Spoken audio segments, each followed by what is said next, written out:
Hello friend, मैं अभिषेक शर्मा आपका technical classes में स्वागत कर रहा हूँ। यहाँ पे अपन बात कर रहे हैं आपके सामने एग्जाम्पल नंबर 2.6.3 की। तो सबसे पहले इस प्रॉब्लम को अपन देख लेते हैं, क्या प्रॉब्लम अपन को दे रखी है। उसने क्वेश्चन के अंदर बोल रखा है सबसे पहले U tube open to the atmosphere at the both end contain a column length L, यानी कि उसने बता रखा है कि आपको यूट्यूब मैनोमीटर दे रखा है और वो आपका एनवायरमेंट की तरफ से ओपन है। तो सर्टेन लिक्विड, उसके अंदर कोई सर्टेन लिक्विड भरा हुआ है जिसकी डेंसिटी रो दे रखी है यहाँ पे और कुछ नहीं बोल रखा है। Find the natural period of the oscillation of the liquid column, यानी कि आपका जो ऑसिलेशन होगा, मान लीजिए अगर वो x यहाँ से डाउन जाता है तो x यहाँ से अप होगा, या x अप वहां से होता है तो x डाउन यहाँ से होगा। उस केस के अंदर आपको इसकी नेचुरल फ्रिक्वेंसी यानी बतानी और टाइम पीरियड भी बताना है। तो सिंपल है, सबसे पहले यहाँ पे अपन को कंसीडर करना है क्योंकि ये अपन रेले मेथड से सॉल्व कर रहे हैं, यानी कि एनर्जी मेथड से सॉल्व कर रहे हैं। तो जो पहली चीज निकल के आती है मेरी, वो निकल के आती है कि मुझे पता है कि काइनेटिक एनर्जी प्लस के potential energy is equal constant मुझे निकालना है। तो इस केस के अंदर काइनेटिक एनर्जी मेरे पास क्या होने वाली है वो आपको बताएंगे, वो होगी हाफ mv² प्लस के potential energy mgh is equal 0। अगर आपने वहां पे फ्लूइड मैकेनिक्स के अंदर मेरी प्रॉब्लम देखी होंगी यूट्यूब मैनोमीटर के अंदर, तो वहां पे अपन ग्रेविटी की डायरेक्शन की तरफ चलते हैं। तो यहाँ पे अपन पहली चीज कंसीडर कर रहे हैं कि अपने हाफ mv² के अंदर ये मास की वैल्यू कितनी होगी। तो आपको बताया कि मास जो होता है, मास होता है आपका डेंसिटी इंटू वॉल्यूम। क्या होता है? Density into volume.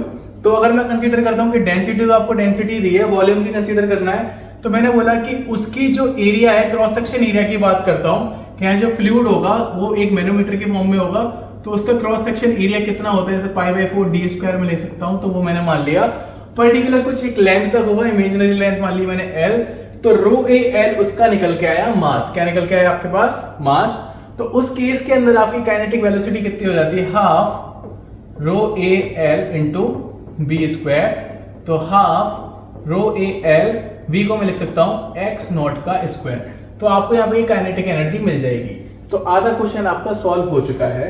अपन नीचे चलते हैं, अब पोटेंशियल एनर्जी सॉल्व करेंगे। तो जब हम पोटेंशियल एनर्जी की बात करें तो उस केस के अंदर मुझे निकालना है, वो आएगा मेरा mgh।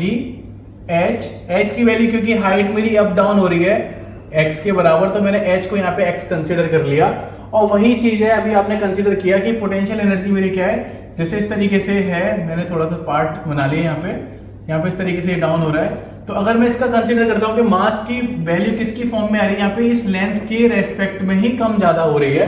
तो यहाँ पे जब मैंने इसका मास कंसीडर किया इस जगह पे, तो वो मेरा rho area, cross section area same होगा। अब n जो आपकी लेंथ होगी वो चेंज हो जाएगी, पर्टिकुलरली x की डायरेक्शन में x रहेगी। तो यहाँ आप देखेंगे रो ए x है, ये मास हो गया। और मुझे पता है कि पोटेंशियल एनर्जी क्या होता है, mgx या mgh। तो आपका ग्रेविटेशनल एक्सेलरेशन आ गया, साथ के साथ आपकी x यानी हाइट का मल्टीप्लाई हो गया। तो यहाँ मेरा जो फॉर्मूला निकला वो निकला मेरा रो ए एक्स जी इंटू एक्स। तो मैं लिख सकता हूं उसको रो ए x² इंटू जी भी लिख सकता हूं। तो मैंने बोला कि जब मैंने टोटल एनर्जी को पुट किया इस फॉर्म में, तो मेरे पास जो एनर्जी निकल के आई वो निकल के आई, मैं यहाँ पे इसको लिख देता हूँ सही तरीके से।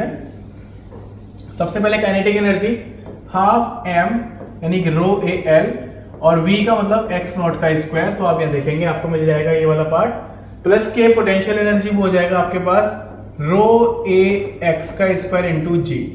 ये आपके पास वैल्यू निकल के आ गई, यहाँ पे आपने लिख दिया is equal to the constant. अब मुझे क्या है, इसको डिफरेंशिएट करना है विद रेस्पेक्ट टू जो कि आपका टाइम की फॉर्म में चल रहा है, क्योंकि आपके यहाँ पे जो x है इसके विद रेस्पेक्ट टू टाइम चल रहा है। तो कांस्टेंट वैल्यू को मेरे को बाहर लेना है। तो कांस्टेंट वैल्यू मैं बाहर लूंगा तो यहाँ पे आप देखेंगे रो ए एल आपका बाहर आएगा, ये 2x0 रहेगा, फिर x00 हो जाएगा। प्लस की बात करूंगा तो यहाँ पे देखेंगे रो ए जी मेरा बाहर आएगा, x² होगा 2x और x dash is equal 0, constant का हो जाएगा 0। अब यहाँ पे पर्टिकुलरली आपको कुछ चीजें दिख रही होंगी, 2 से 2 कैंसिल आउट दिखेगा। यहाँ पे आप देखेंगे कि रो ए कॉमन है इस पूरी इक्वेशन के अंदर, तो रो ए गायब हो गया। तो आपके पास जो पर्टिकुलरली वैल्यू बच रही है वो क्या बच रही है, यहाँ पे मैंने लिखा है यहाँ पे l into x dash x00 plus के यहाँ से g बचा 2x x0 इज इक्वल 0। एक और चीज यहाँ से गायब हो सकती है, वो है मेरा x0। तो मैंने यहाँ से x0 को भी हटा दिया, 2 का आप डिवाइड देके वहां से हटा सकते हो। तो यहाँ वाला जो 2 है वो यहाँ पे आ जाएगा 1/2 की फॉर्म में। तो ये हो जाएगा आपका 1/2 l x00 प्लस के यहाँ से जो वैल्यू होगी वो आएगा आपका 2g, 2 हट चुका है यहाँ से, तो आपका क्या बचेगा यहाँ पे gx इज इक्वल 0। तो यहाँ पे आपको वैल्यू दिख रही होगी gx इज इक्वल 0 वाली। अब मुझे यहाँ से क्या x डैश की वैल्यू निकालनी है, x डबल डैश की, क्योंकि मुझे इक्वेशन पुट करनी है। तो मैं इसका डिवाइड दे देता हूँ यहाँ पे, क्योंकि वही चीज थी फॉर्म जो पहले लिखा हुआ था वो सही था। तो वो आ जाएगा आपका 2g over l x is equal 0।